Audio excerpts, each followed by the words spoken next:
All right, says we're live. Last night wasn't so lucky with that, so I'm just gonna verify before I start talking. Before I start yapping, I want to make sure we're Can you guys actually see live. us? Can you hear us? Last night we had some the first technical difficulties in a long time, actually. Yeah, of course, it's the first night of the playoffs when that happens. I Yes, don't. we're live. We're live. All right. Okay, what's up, everybody? Welcome to the Bronx Pinstripe Show. They live to see another day, Scott. Everyone's heart rate regulated. Everyone okay? You know, and look, that was the way that it went down. There were plenty of opportunities in this game that it looked like the Red Sox were trying to just give the Yankees the game. The script had flipped a little bit, but the way that it went down, the Yankees took that game, which I appreciate. The way I love. To me, it matters how it happens, and the fact that you get a Wells ball down the line, he hasn't done jack shit, and for however long. And then Jazz, who should have been tried to steal the base before that, but was on first. Obviously, with 2 outs, the full count, he's on the move and was able to go all the way around and score. It was beautiful. It was a beautiful play. It was a beautiful way to take the lead. And then Bednar comes in and just shuts the door and does exactly what he's the guy in the ninth inning now is by far the one I trust the most out there. Sure. And he went out there and basically dominated that ninth inning and solidified it so that they go to game 3. They're all going to game 3s, right? Except for we don't know what the Dodgers game is. Right. We don't know what's happening in the last game here. But what plays are you talking about specifically with the Red Sox trying to, because there's 2 plays in my mind. Go ahead, tell me the ones you're talking about. Obviously Duran dropping Judge's fly ball. Right. Like yes. That's an out. I think it was like less than 200 expected batting average. That should be an out. I don't know why he's on the ground or doing anything like that, but that's a catch. And did they eventually give him an error? They said it was a hit off the. I don't when it happened. I don't know if they changed the box score. The other play is was it the 7th inning when the Red Sox tried to bunt and the dude just can't bunt. Just like Rafaela who just punted. This is an epidemic in the major leagues. Guys can't. No one can bunt. Guys can't bunt. Apparently, it's everywhere. It was an awful bunt. Frankly, it was when you look at Fernando at Cruz and just the guy was lit up at the end of the game. After he got out of it, his emotions were off the charts. But the movement on that pitch that Rafaela tried to bunt was ridiculous. He's trying to bunt splitters. At this point, you pull the bat back and you don't try to bunt that ball. But right. I'm happy he did. Happy he did try to bunt that ball. That's not a ball you certainly want to bunt. It's not a ball that anybody who even knows how to bunt wants to bunt. So that inning, because obviously they gave you the first out with that bunt attempt. if I'm Cora in that situation, as soon as I see him attempt that first one, I'm like, all right, let's not do that anymore. But thankfully they did. Jazz saved that inning though, because that ball up the middle by Yoshida wasn't hit that hard, but that was an inch away. He saved the run, absolutely, and inch away from squeaking into center field. It could have gone. I forget who was Eaton running. I think it was rounding third. It was definitely an opportunity where he could have pressed it, and it would have probably been a close play. Even you're saying when Rice bobbled the ball. I'm just saying in that whole exchange there. Yeah, I think there would have been an opportunity, but he wasn't. The way that he was turned, obviously, he wasn't looking at the ball. He was looking at his coach, and he had to react and then stop and then do a thing. But thankfully, he didn't have a good beat on it. But Jazz made that's a hell of a play, fully outstretched too, going up the middle. Just keeping the ball in the infield saves the run. And a strong throw actually gets Yoshida at first base, because Yoshida had to dive into first base, and so Jazz just couldn't get enough on the throw. Right. And we've seen Rice have to dive. I don't understand why people do that, but Well, yeah, but like we've seen Rice not be able to pick balls at first base. That's not really his strong suit. You'd think a catcher would be able to, but no. But yeah, and then Jazz scoring from first base on the Wells, like you already said, the Wells hit. To your point you were making, why he wasn't running in that at bat, no one will ever know. But hey, well, that's the Yankees aren't running. The Yankees aren't running. They've sorry, I'm trying to tweet this out. Volpe was at least pressuring on the bases last night. Yeah, he was. But he didn't run. The reason he got to second base was because of Chapman. Yeah, I don't know why. Do you think Jazz has the green light in that spot and just didn't feel like he had a good I don't know, but I Read think on the he guy? needs to at that point. Again, we're talking about the guy who had a 30-30 season who got sat in the first. You got to love the fact that the two guys that come in are the two biggest Seriously. impact offensive players with Rice, who we haven't even gotten to the first inning yet, who comes out and starts it off right and just says, this is I'm glad you benched me. I'm glad I was sitting, glad I was down. And then Jazz, obviously with the defensive play up the middle, and then a good walk too. I mean, like, let's not overlook that he worked a walk to get to first base. Whitlock has been absolutely filthy. They said he hadn't let up a run, I think, in 14 innings, something like that. How So many pitches did he actually throw? Because I know he had a 30 pitch inning, but I'm gonna look up how many pitches he threw because there's it no. was it was 50s. I thought it was in the 50s. It was close. But he I would had imagine he's not. It was 47 pitches, 47. and I Yeah. think it was 30 in that last inning he pitched. I don't think he's going to be pitching tomorrow He's night. not going to be. I mean, you look at what they did tomorrow. We'll talk about tomorrow in a few here, but something that we talked about that you brought up last night was if the Yankees can score early, it puts pressure on. It takes some pressure off of what they can do in the bullpen and hopefully, try to save some guys for tomorrow. Obviously, that's not the case. This was a tight game. Everybody was using everybody. Cora was trying to end it for sure tonight. He didn't use Chapman, which he did not use Chapman. Well, because they didn't have the lead. They Right. gave up the lead. And that's why he didn't use Chapman. And there were runners on base, and like that's not a spot you want to bring in Aroldis Chapman. No. Granted, he got out of it last night, but if you're looking, don't play with fire again. From a Yankee, it's hard to not just mix in thoughts for tomorrow night. But when you're looking at it from the Yankees' perspective, you got into their bullpen in the third inning. Cora was not messing around with Bayo. No. I was listen, naive me. I was hopeful the Yankees might actually tack on some runs at that point, but they didn't. But you made them use everybody in their bullpen essentially, except Chapman. And listen, you're not going to get a Garrett Crochet 7 2/3 inning performance tomorrow night out of this kid Connolly early. And if you do, some other problems going on. But so this sets you up for success, I think, tomorrow night. As much success I think tomorrow. I mean, honestly, tomorrow is such a coin flip. It's a do or die always. But look, you also got don't forget the narratives. We always talk about all these guys that are raised as Yankee fans and want to come in and be a Yankee because that's we see the picture. Is everyone Cam Schlittler raised a Red Sox fan, has a whole family of Red Sox fans from Boston. So completely opposite of what we said. Now there's the other side of it where this kid's got motivation going the other way. It's going to be it's a complete coin flip, no doubt about it.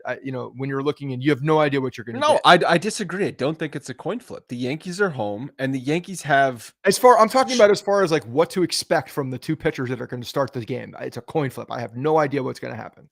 I think you have. I mean, Schlittler, they're both rookies, but Schlittler has more major league experience than Early does. Yeah, and he is at home, and so that will be interesting to see how many starts does this kid have? He's got like 4 starts, right? How long Schlittler has a rope will be really interesting because again, and like who is going to be pitching? He's who's got 4 starts. He's got 4 games in the major leagues. Luis Hill not on the roster. He hasn't even pitched 20 innings in the major leagues. Well, here you go. It's about to get real for this kid. Where's he from? Is he from New York? Are they flipping the script here? I didn't see. And my computer was starting to glitch when I went on there. So yeah, I mean the impact. So Rice's impact immediately. I think it was his first swing. He porches one. And Jazz coming in there too late in the game to have an impact. I think tomorrow night, I don't care that there's a lefty starting. You just got to play your best players. And oh, please God, if he goes and starts and does what he did in game 1, then I mean I have no more words for what this guy does, but you can't do that. You have to go. You 100% have to go, especially because you're like borderline losing the locker room. You're borderline. And Jazz, I want to talk about that, but I want to say Jazz hate the guy you want to like be losing the locker room with because you saw what he did last night. After maybe he played pissed off, and that's a good thing. I mean, it didn't really help his offense. It helped his defense, and he ran. But that's great. I'm just saying, you got to play your best players. This is a do or die game. It's a game 7, game 3, whatever. You have to absolutely play your best players. Especially because this kid early is probably only going to pitch a couple innings anyway. I don't think it's a consideration. I mean, I really don't think. I don't think he's that dumb Okay, because I don't think he's one. You just said that, and two, we're not talking about Garrett Crochet starting the game.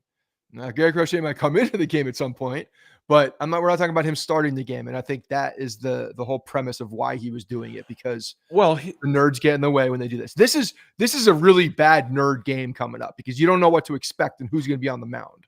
So it is actually glaring when there's a lefty on the mound. The Yankees offense looks terrible. I mean, Justin Wilson, who I was going to say, let's talk a little bit more about this game because there were some lefties that did not that didn't pitch well, and a lefty that did pitch well. So the Justin Wilson that was on the Yankees like 12 years ago. Everybody's a former Yankee on this goddamn team. That Justin Wilson, who, if okay, you don't know how old he is, right?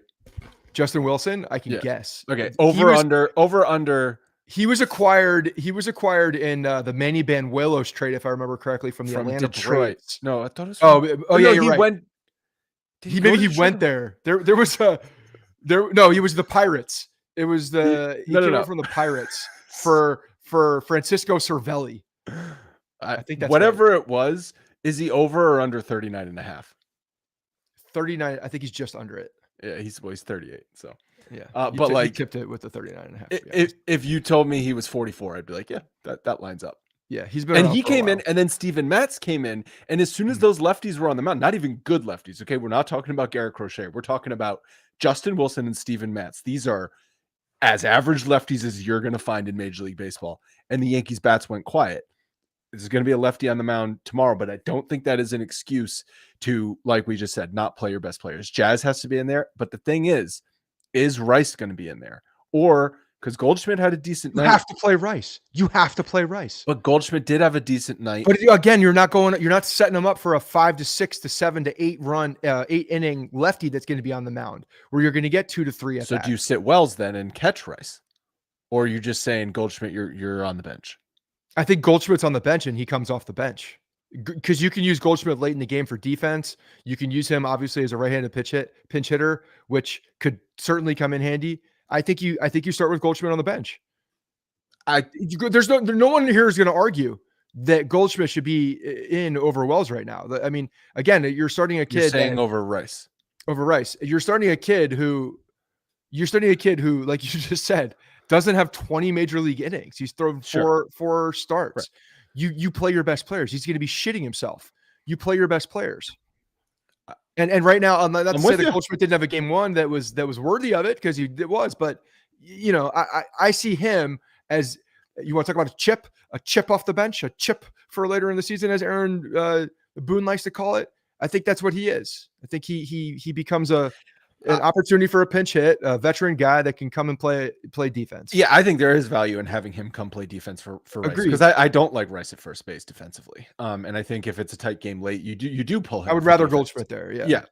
But you need his bat early. But you could always slide Rice into the catcher spot at that point too. It gives you more flexibility. Mm-hmm. And that's why they called up Biscara, because then you don't have to worry about, well, now what happens if this guy goes down? You've got like someone at least who can catch. I agree. He's an insurance policy at this point. Of course. I agree with you. I think you start Rice. You saw what he did in the first inning, and he hit the ball hard in the 3rd inning.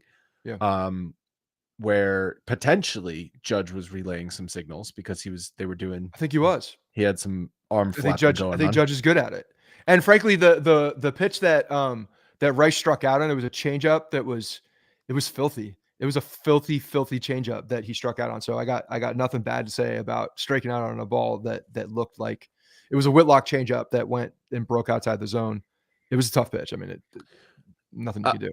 I want to talk about Rodon, but first, Game 3 tomorrow night. There is no better place to find tickets for Game 3 or any other playoff baseball games than Game Time. I've used the Game Time app several times, and I love it. I've used it for baseball games, and I've used it for theater tickets as a nice present for Leanne. But they also have great tickets for all kinds of sporting events, concerts, and much more. Their last minute deal feature is especially cool because you can snag great tickets for affordable prices by just waiting. You can save up to 60%. I'd be curious if you do that for the playoff game. You might be able to snag a good seat last minute, especially if you're just trying to get in the building and it does not matter where you're sitting. I also love the all-in pricing feature because there's nothing worse than being hit with added fees at checkout. Game Time will tell you what the total price is going to be up front.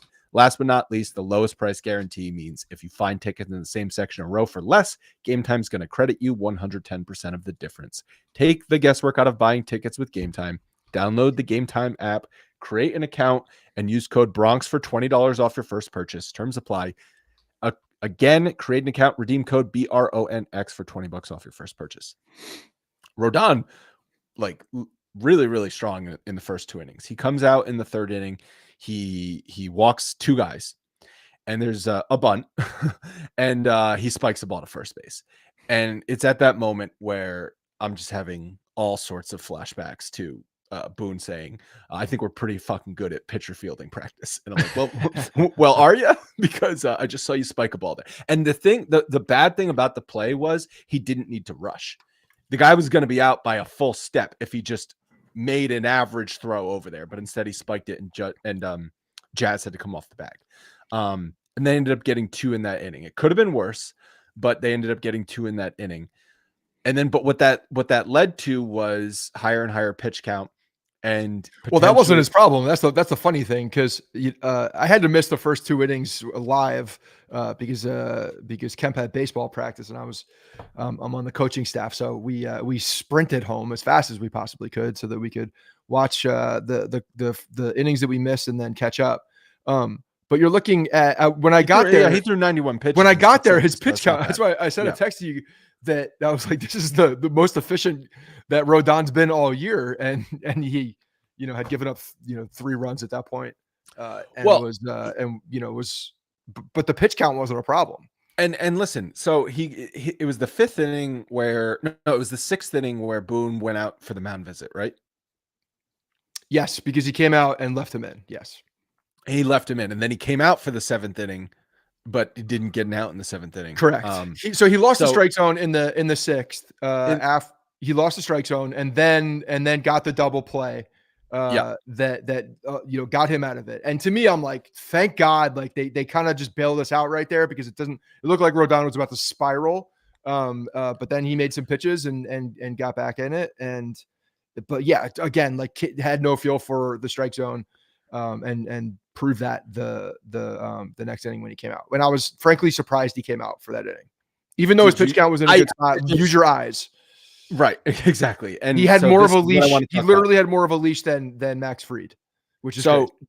Boone comes out there to do the fake out, right? Oh, I'm going to take you out. No, I'm going to leave you in and get you all hyped up to try and get this out. Yeah. Do you think? And the real answer is probably all combination of the above. Do you think Boone left him out there because he trusted Rodon? Do you think he left him out there because he's overcompensating for what happened in game 1, where he got criticized for pulling Fried and not sticking with his starter? Or do you think it's because he's just scared shitless of their bullpen? I think he's scared shitless of their bullpen. I think it's a lot.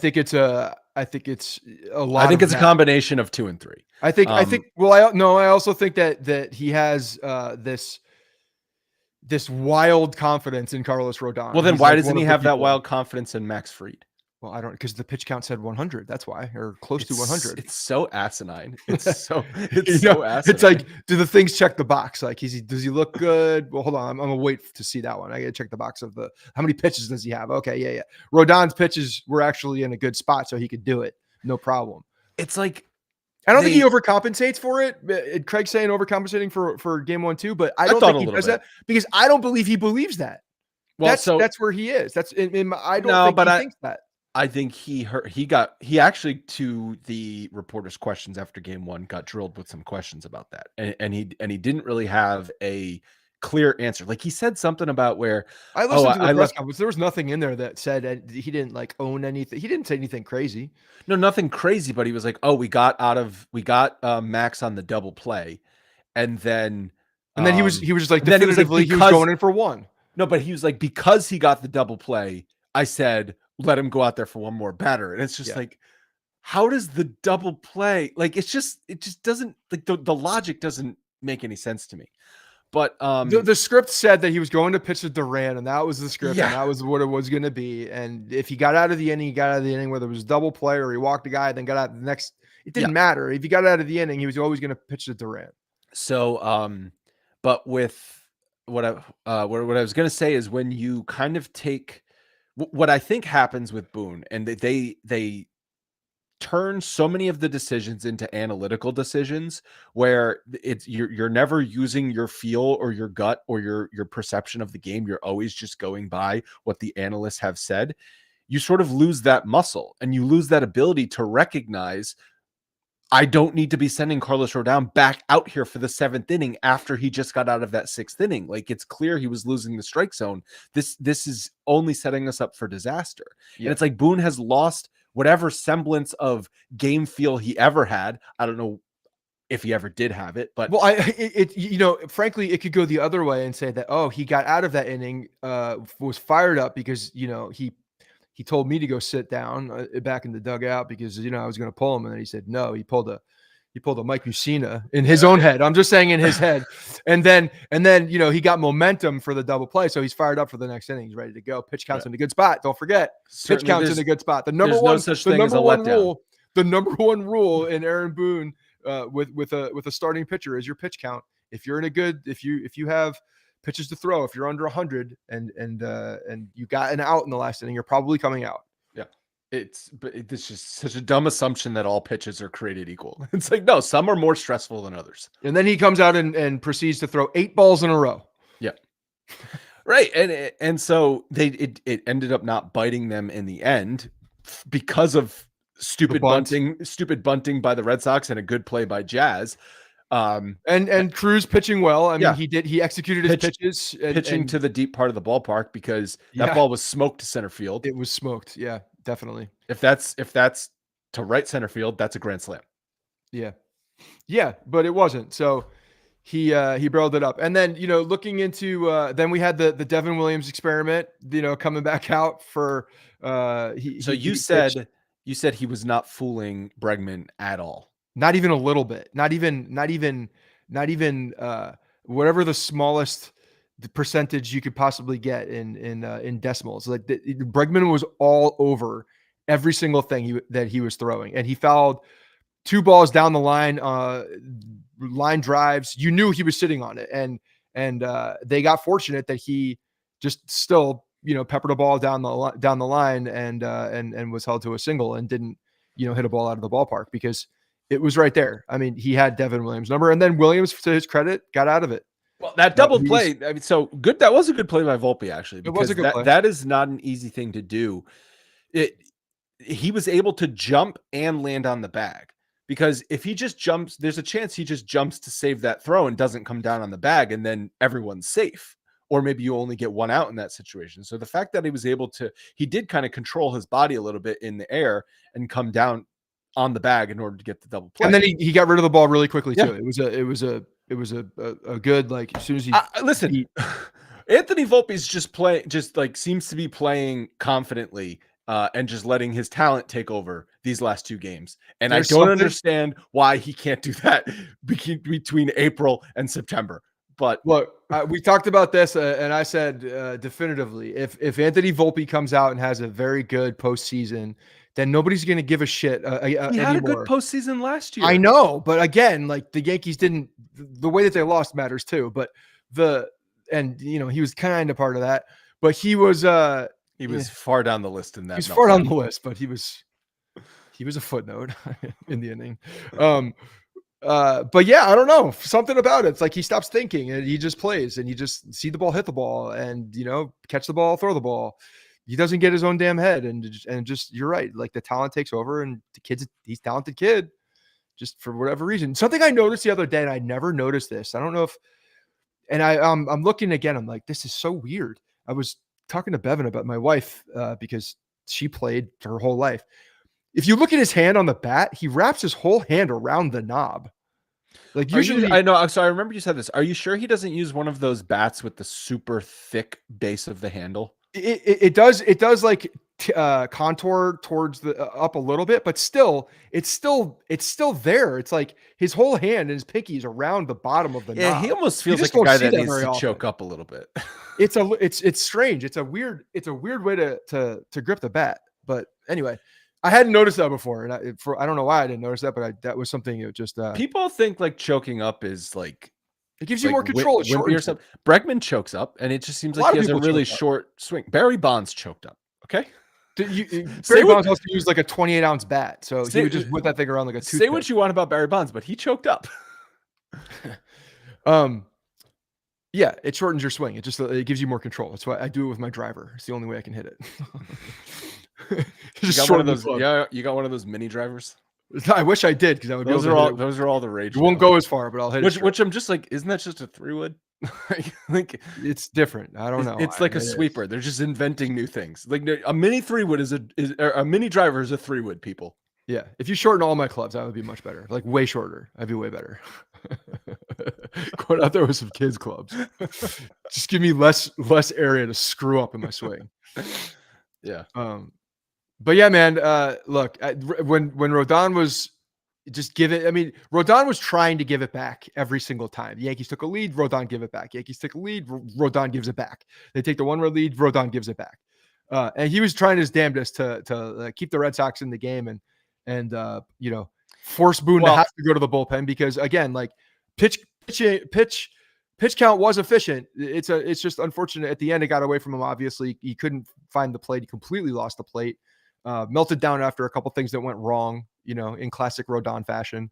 And then he was okay though. Like listen, when the Yankees got into the bullpen in the third inning, I was immediately thinking tack on runs and just make this sort of a low stress game. Yeah. Set yourself up for tomorrow. And I thought there was a chance they could do that because you're in a bullpen in the third inning. Like you should be able to score 6, 7, 8 runs in that game.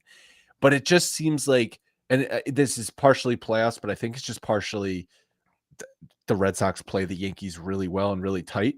I don't think either team is going to pull away from the other in these games. Well, it doesn't seem like that's the case. Every time the Yankees and the Red Sox play in a big game, it seems like there's drama. So the fact that there would be no drama would just be a strange, especially for a do or die game. It would be strange because everybody's going to everybody's going to empty the tank, and at what point does Garrett Crochet start warming up in the bullpen? So he threw what, 113? Yeah, that's gonna be tough. That would be tough. I think so. I know it's literally the season tomorrow for both teams, but I also think like you see it happen in World Series games because there's literally no Nothing tomorrow after that. Yeah. Whereas I think for something like this, and also because you can't just do one batter anymore, where say like Bellinger's up with 2 on. I just need to get Bellinger out. Well, if you come in, you have to face 2 more batters, I guess, unless it's the last out of an inning. Right. But you don't even have that luxury to just get him one batter and that's it. I don't think you're going to see Fried or Crochet tomorrow, and I don't think you're going to see Whitlock. I don't think you're going to see Fried. I could see Crochet coming into the game though. Even after 113? Yeah, I think that the way that he's built. Well, Fried threw what, 102? So if Fried threw. Well, the Yankees don't do that. See, that's the thing. That's the difference. The difference is that the Red Sox would do that. Crochet would do that. Cora would do that. Boone would not consider it. Fried would not. Do you bring Weaver in the game though? He's obviously available. They're not going to have a choice. Here's the thing. No, listen. If it's the 12th inning, of course. If you have the choice of Cruz or Cruz threw both nights. Oh, he did throw both nights. You're right. Yes. And I mean, he might have wasted another outing in there with the way he celebrates. Like the man exerts more energy celebrating. How many B whips does that celebration? Holy shit! Like I'm exhausted watching him do that. He exercised the demons. Like his soul came out of his body. Okay, so I don't know what he's got tomorrow after that. To be honest. And you expect, but Will Warren out of the pen. That's a good. John said Will Warren out of the pen. Probably the first guy out of the pen. Hill's not on the roster. Did we mention that yesterday? Yes, Heel's not on the Heel's not roster, on the nor is roster. Yarborough. Um, Both would be nice to have for tomorrow. you can't expect much more than 2 times through the order for Schlittler, which gets you roughly into the 4th or 5th inning. Yeah, if he's into the 5th inning, I'll be very surprised. So you've got to get likely 4 to 5 innings out of your bullpen. Yeah, Leiter is going to be pitching.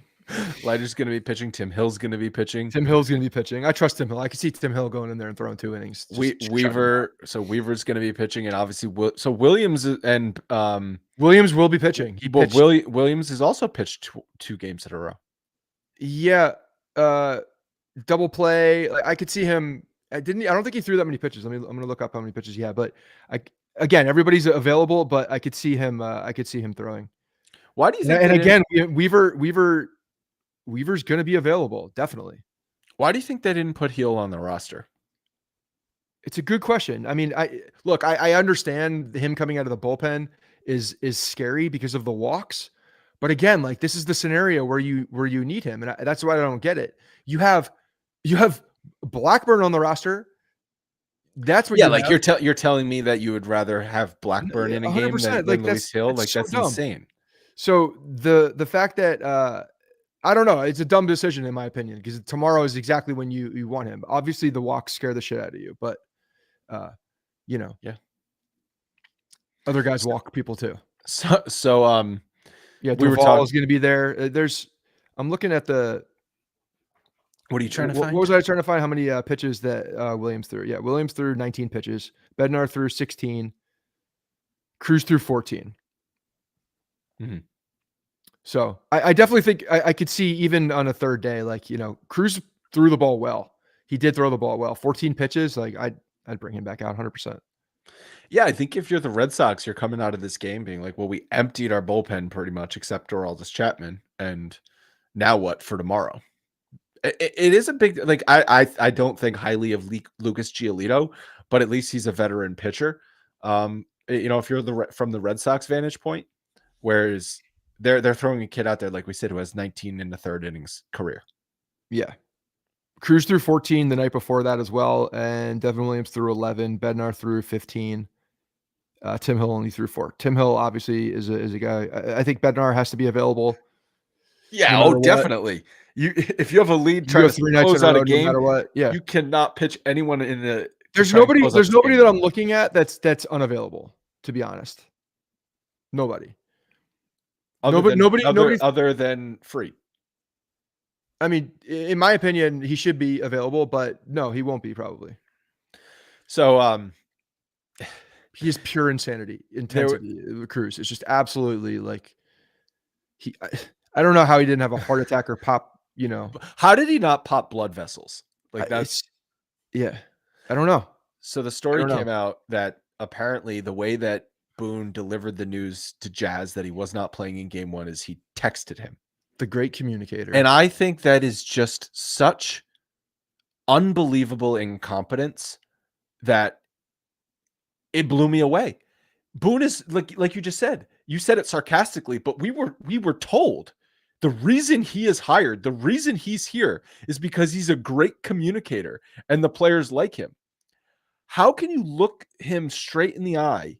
How can other players or how didn't? That's why he text message. No, I know, but that's the thing. It's like, how do you respect a man who can't even sit me down in his office and being like, listen, Jazz, I know you were one of our best players this year. You were an all-star and you had a 30-30 season.